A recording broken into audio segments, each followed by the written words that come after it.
الحمد للہ وکفا والصلاة والسلام علی عبادہ الذین اصطفیٰ خصوصاً علی افضلہم وخاتم النبیین محمد الامین وعلی آلہ وصحبہ اجمعین اما بعد فقد قال اللہ تبارک وتعالی کما ورد فی سورۃ الحدید اعوذ باللہ من الشیطان الرجیم بسم اللہ الرحمن الرحیم اعلموا ان اللہ یحیی الارض بعد موتها قد بینا لکم الآیات لعلکم تعقلون ان المصدقین والمصدقات واقرضوا اللہ قرضا حسنا یضاعف لهم ولهم اجر کریم والذین آمنوا باللہ ورسلہ اولئک هم الصدیقون والشہداء عند ربہم لهم اجرهم ونورهم والذین کفروا وکذبوا بآیاتنا اولئک اصحاب الجحیم صدق اللہ العظیم۔ ان تین آیات کا ترجمہ بھی ہم کر چکے ہیں اور اس کا مفہوم بھی جو ہے وہ کم و بیش سامنے آ چکا ہے۔ البتہ اس میں جو دو اصطلاحات وارد ہوئی ہیں، میں نے عرض کیا تھا کہ یہ حکمت قرآنی کا ایک بہت بڑا خزانہ ہے اور اس پر کما حقہ توجہ میرے علم کی حد تک نہیں ہو پائی ہے۔ آج میں چاہتا ہوں کہ اس پر تفصیل سے آپ سے بات کروں۔ دیکھیے، قرآن مجید میں مسلمانوں کے درجات اور ان کے مقامات اور مراتب ظاہر بات ہے سب ایک جیسے تو نہیں ہیں۔ خدا پنج انگوش یکساں نہ کر، صحابہ میں بھی سب برابر نہیں تھے، کوئی کسی پر افضل ہے، کوئی اس سے مفضول ہے۔ تو اس کے جو درجات بیان ہوئے ہیں ان میں سے مثلا ایک طریقہ وہ ہے جو سورہ توبہ میں آیا ہے، السابقون الاولون من المہاجرین والانصار والذین اتبعوہم باحسان رضی اللہ عنہم ورضوا عنہ۔ پہلے دو درجے تو وہ ہیں جو کہ مسابقت کرنے والے ہیں، جیسے ہی ایمان کی دعوت سامنے آئی دوڑے اور فوراً سبقت کر کے ایمان قبول کر لی۔ انہوں نے یہ نہیں سوچا کہ اس کے نتیجے میں یہ کرنا پڑ جائے گا، وہ کرنا پڑ جائے گا، ہر سے بعد اب جو ہو سو ہو، ماں کشتی درآب انداختیم، اب ہم نے اپنی کشتی دریا میں ڈال دی، اب جو ہو سو ہو، کشتی تیرے گی تو ہم تیریں گے، یہ ڈوبتی ہے تو ڈوبیں گے۔ ایک وہ لوگ ہوتے ہیں کہ جنہیں ماحول کی نامساعدت روکتی نہیں ہے، ان کے اندر ہمت اور جرأت ہوتی ہے، وہ آگے بڑھتے ہیں اور فوراً قبول کرتے ہیں، یہ نہیں دیکھتے کہ اور بھی ہے کہ نہیں، کوئی دائیں بائیں کوئی اور بھی ساتھ آ رہا ہے یا نہیں دیکھتے۔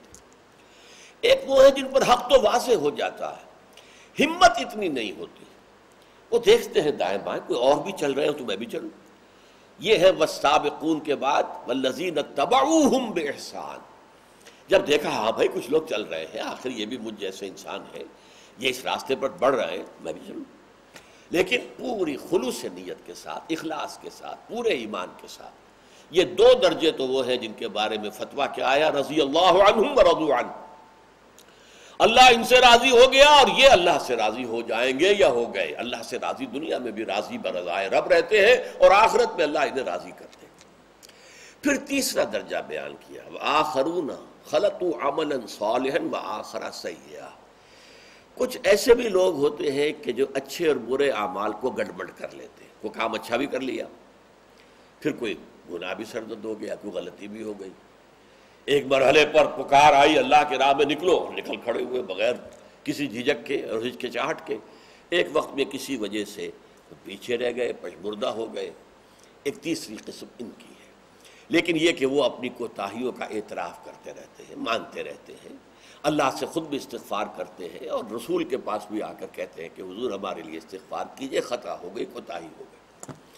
پھر چوتھے نمبر پر منافقین ہیں۔ یہ چار درجے گویا کہ مسلمانوں میں کہ جو اس وقت صحابہ اکرام میں موجود تھے، السابقون الاولون من المہاجرین والانصار والذین اتبعوہم باحسان رضی اللہ عنہم ورضوا عنہ، اور اس کے بعد وآخرون خلطوا عملا صالحا وسیئا، اور پھر اس کے بعد یوں سمجھیے جن کے تذکرے کی یہاں کوئی ضرورت نہیں ہے، منافقین۔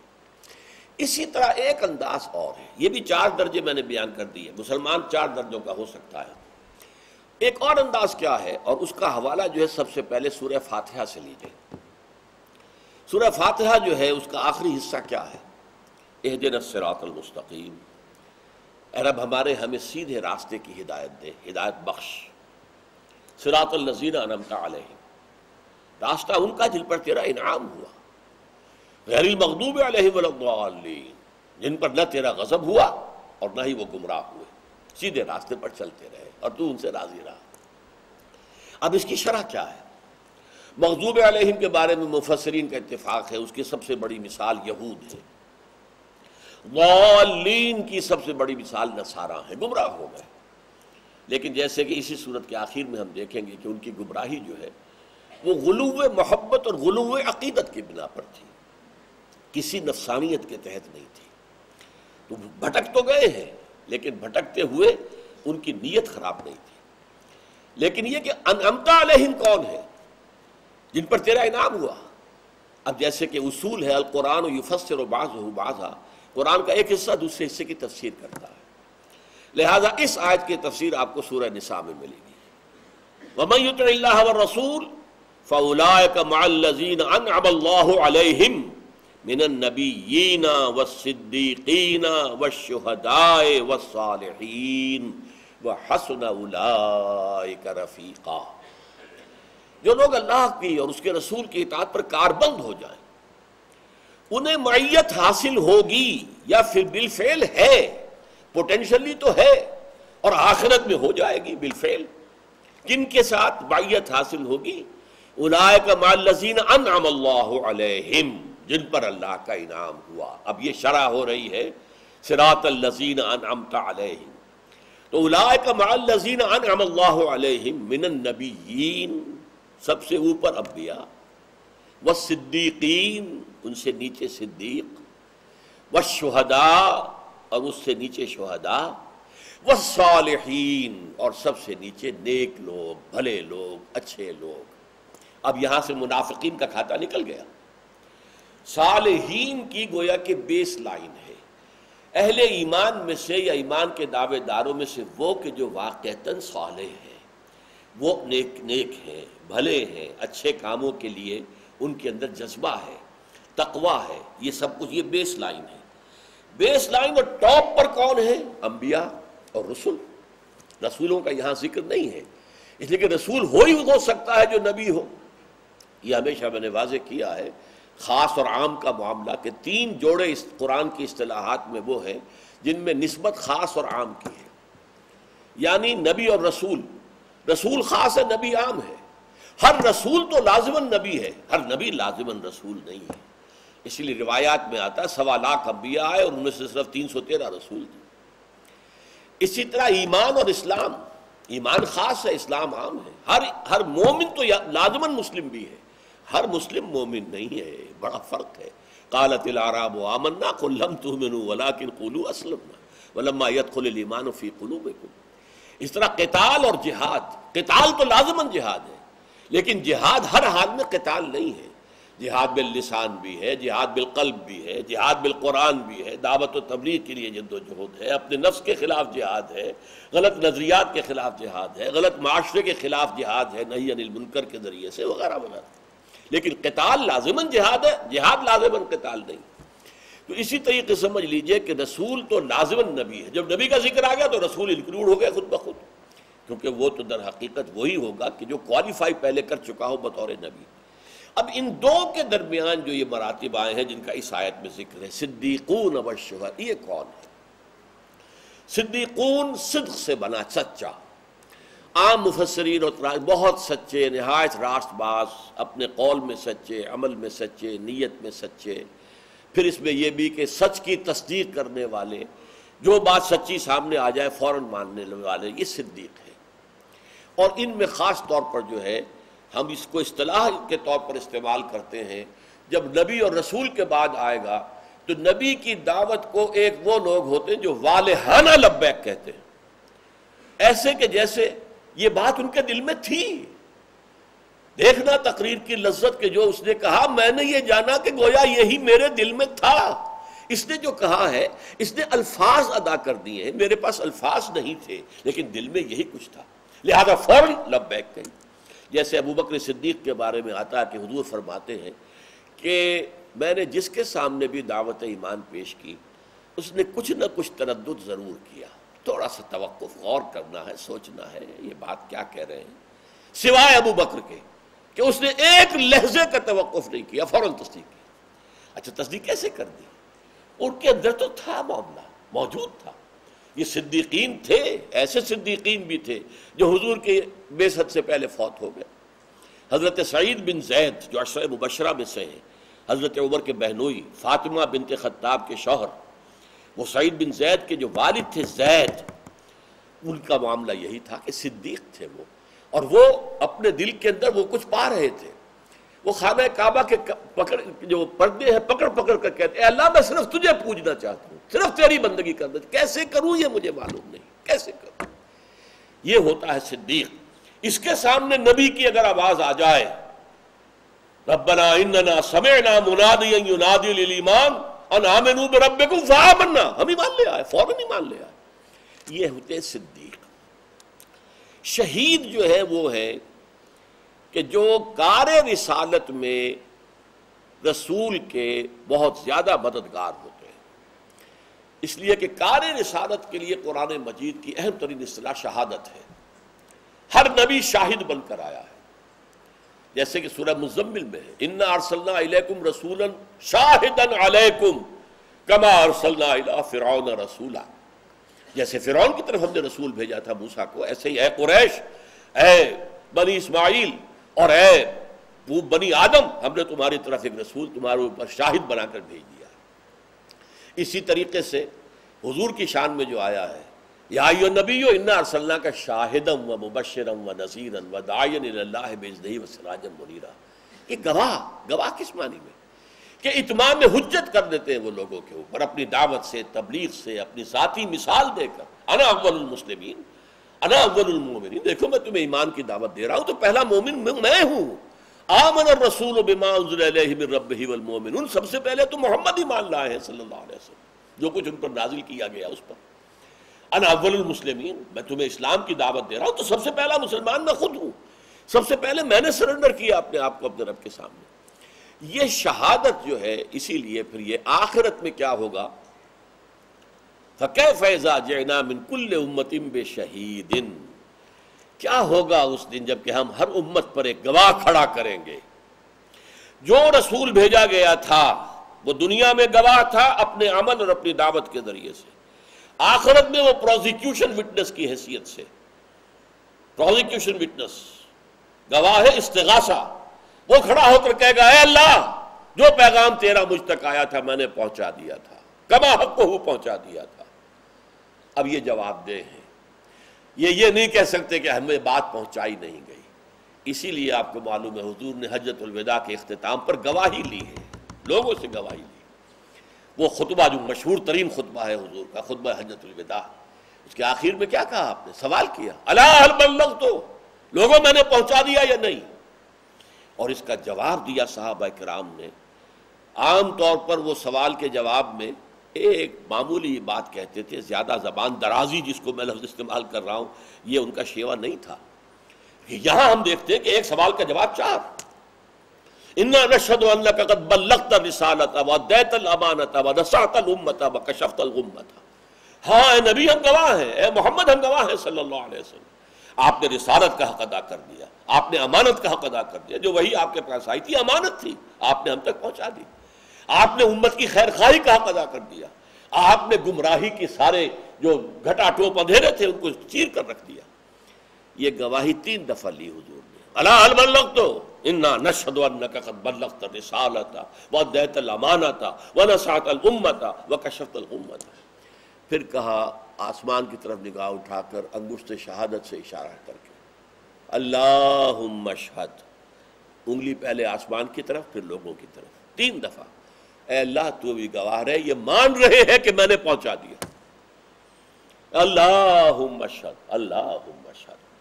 یہ گواہی لے کر، جس کو میں کہا کرتا ہوں سائی آف ریلیف جس کو ہم کہتے ہیں، کندھے پر بہت بوجھ تھا اتر گیا، تو آپ کو ذرا ایک احساس ہوتا ہے، تسکین ہوتی ہے، جسے آپ انگریزی میں سائی آف ریلیف جسے آپ کہتے ہیں کہ وہ بوجھ اب اتر گیا.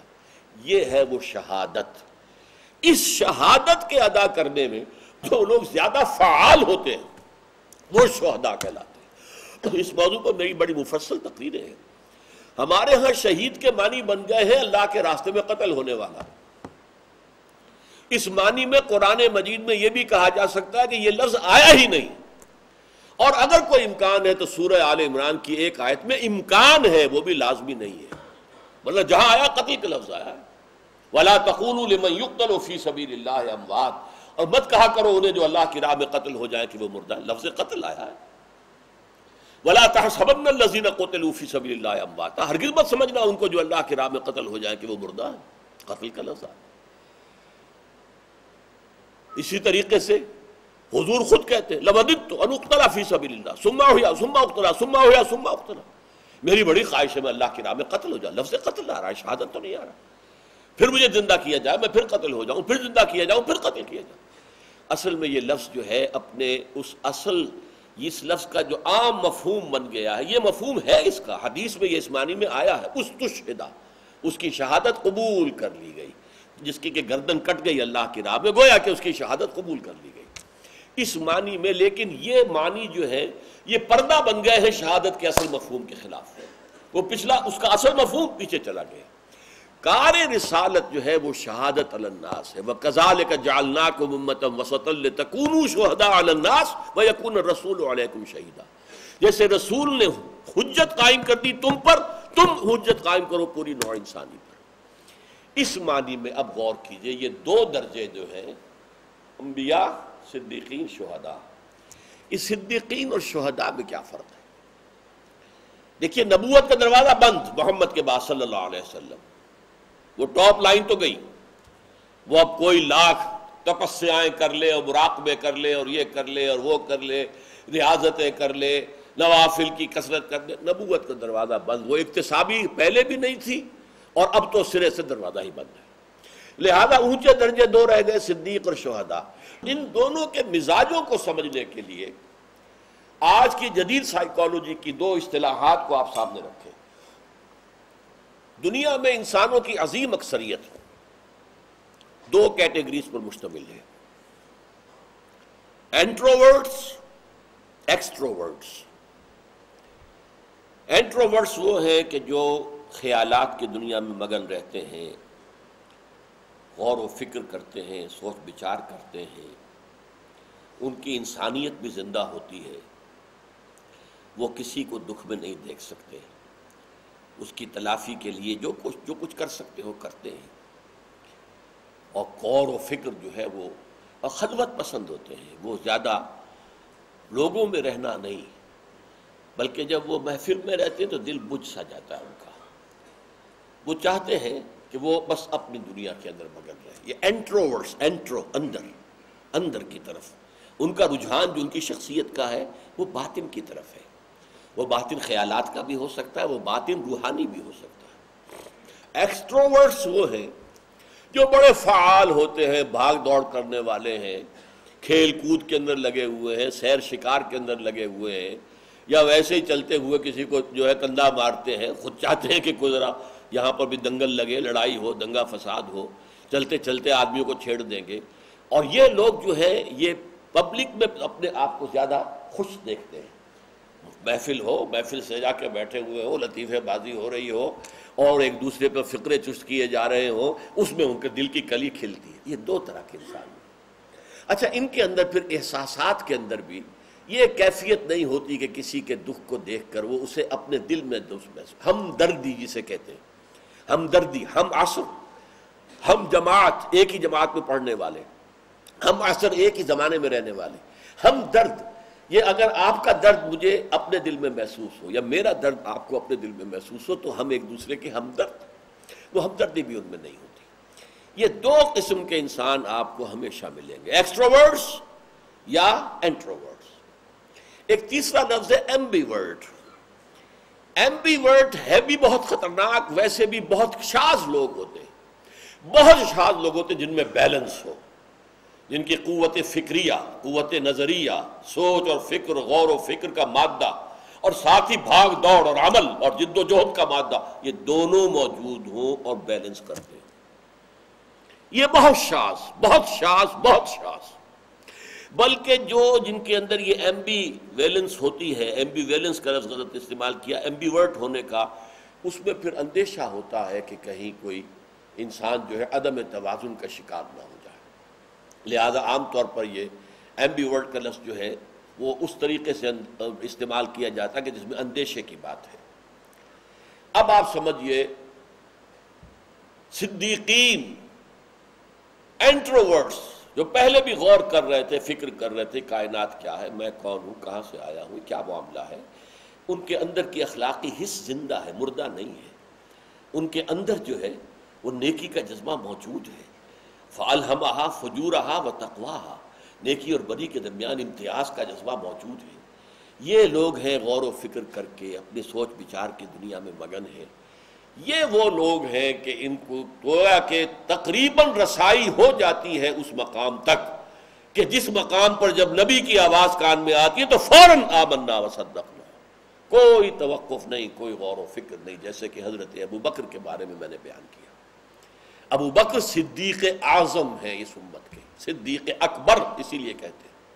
ویسے حضرت عثمان بھی صدیق ہیں، عشرہ مبشرہ میں سے وہ 6-7 جو ہے وہ صدیقین میں شمار کیے جائیں گے، لیکن یہ کہ صدیق اکبر اور صدیقۃ الکبریٰ، الصدیقۃ الکبریٰ، یہ حضور کی زوجہ محترمہ طاہرہ حضرت خدیجہ رضی اللہ تعالی عنہ، یہ خواتین میں صدیقہ۔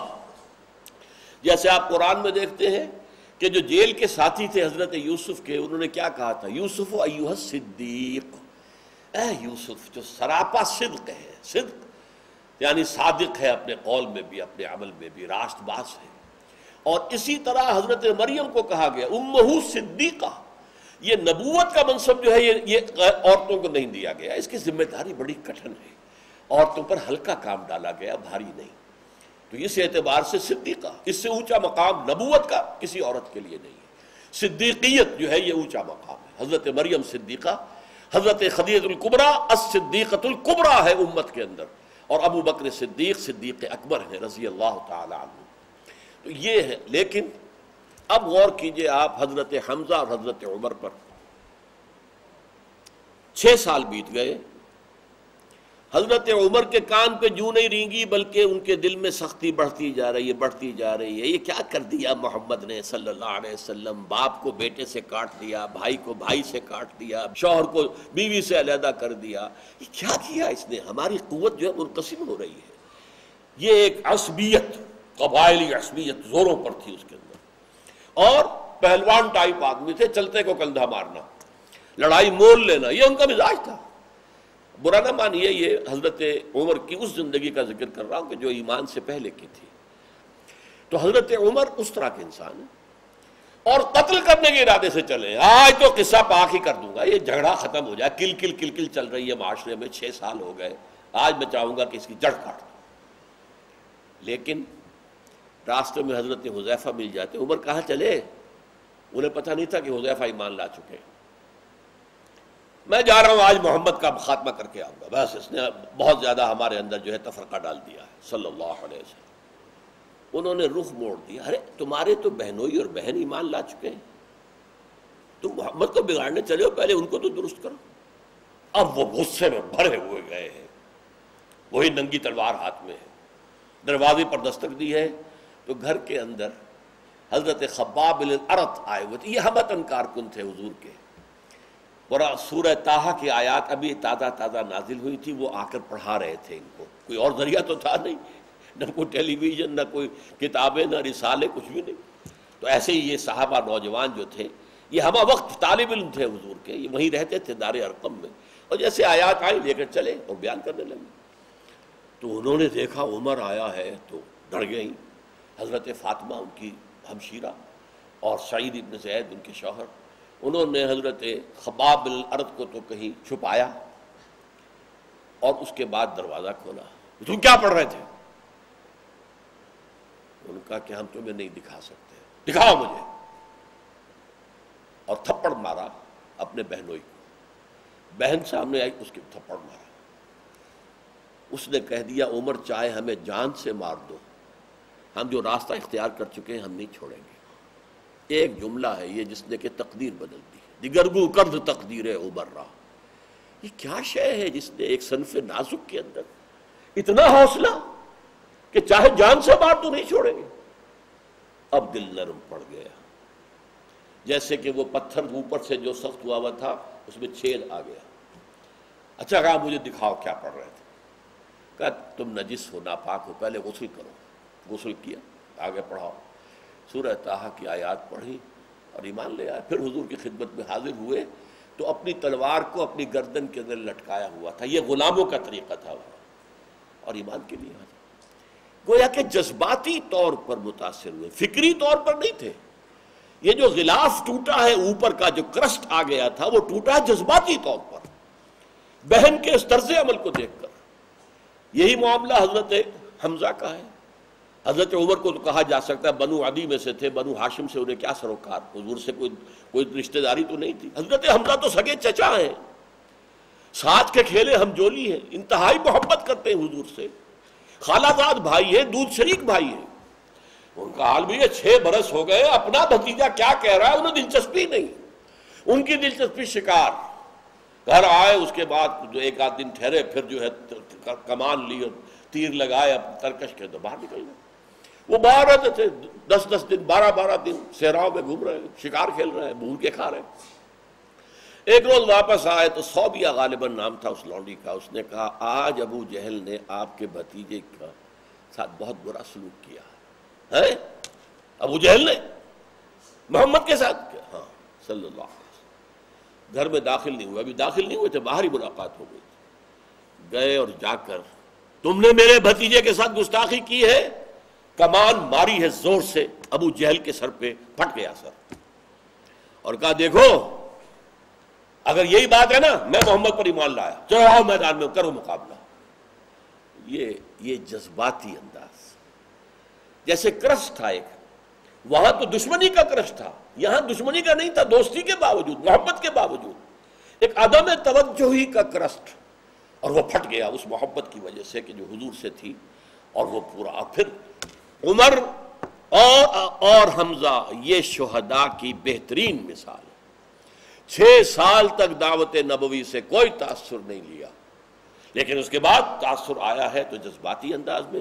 لیکن پھر ظاہر بات ہے حمزہ اور عمر کے ایمان لانے کے بعد اب مسلمانوں نے مسجد حرام کے اندر آ کر ڈٹ کر نماز پڑھنی شروع کر دی. اب وہ تقویت حاصل ہو گئی. باقی سب لوگ جب مدینے کی طرف ہجرت ہوئی تو خفیہ طور سے مکے سے نکلے، اور حضرت عمر آئے، انہوں نے طواف کیا، اور وہ ابو جہل اس کا پرا بیٹھا ہوا تھا. دیکھو میں جا رہا ہوں ہجرت کرنے کے لیے مدینہ، ہے کہ کوئی روکنا چاہتا تو آ جائے، ذرا اس پہاڑ کے پیچھے آ جائے اور کر لے مجھ سے 2 ہاتھ. اس انداز میں گئے.